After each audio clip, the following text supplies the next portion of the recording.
A Columbus police officer responding to a burglary with lights and sirens on. This is a story we told you about last night. This dash camera video captures the moment the officer drove through a red light and crashed into a truck, killing the driver.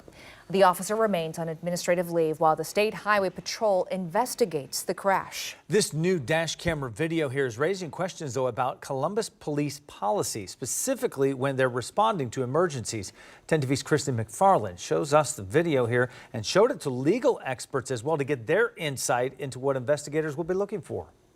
Here you can see she begins to blow the horn, which is required. Colombo law attorney Travis Moeller breaks down the dash cam video from the deadly crash. Cases like this are something his team deals with often. This is a terrible tragedy, and our goal is always the same, and it's to figure out why this preventable tragedy occurred. Police say the officer was responding to a burglary. The dash cam video shows the officer driving along West Broad Street with lights and sirens on.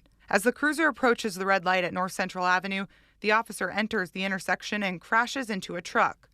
We're not showing the impact because the person driving the truck, Corey Tins, died.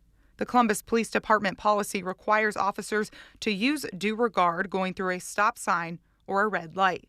This means they need to use a, quote, increased level of caution. From what you saw, do you believe due regard was practiced? It's always hard to comment on the merits of a case based upon one video without all of the other data, but it doesn't look good from what I've seen. It looks like that officer was approaching that intersection at a very rapid speed, and I'd be interested to see the rest of the data from the cruiser.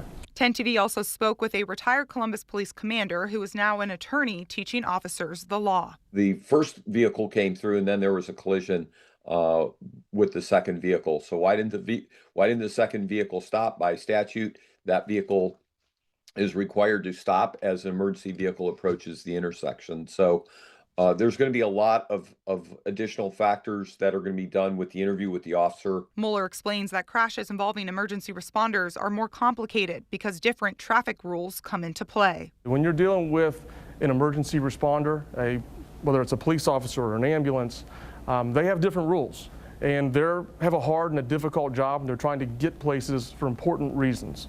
But they also have to do that safely and follow the law.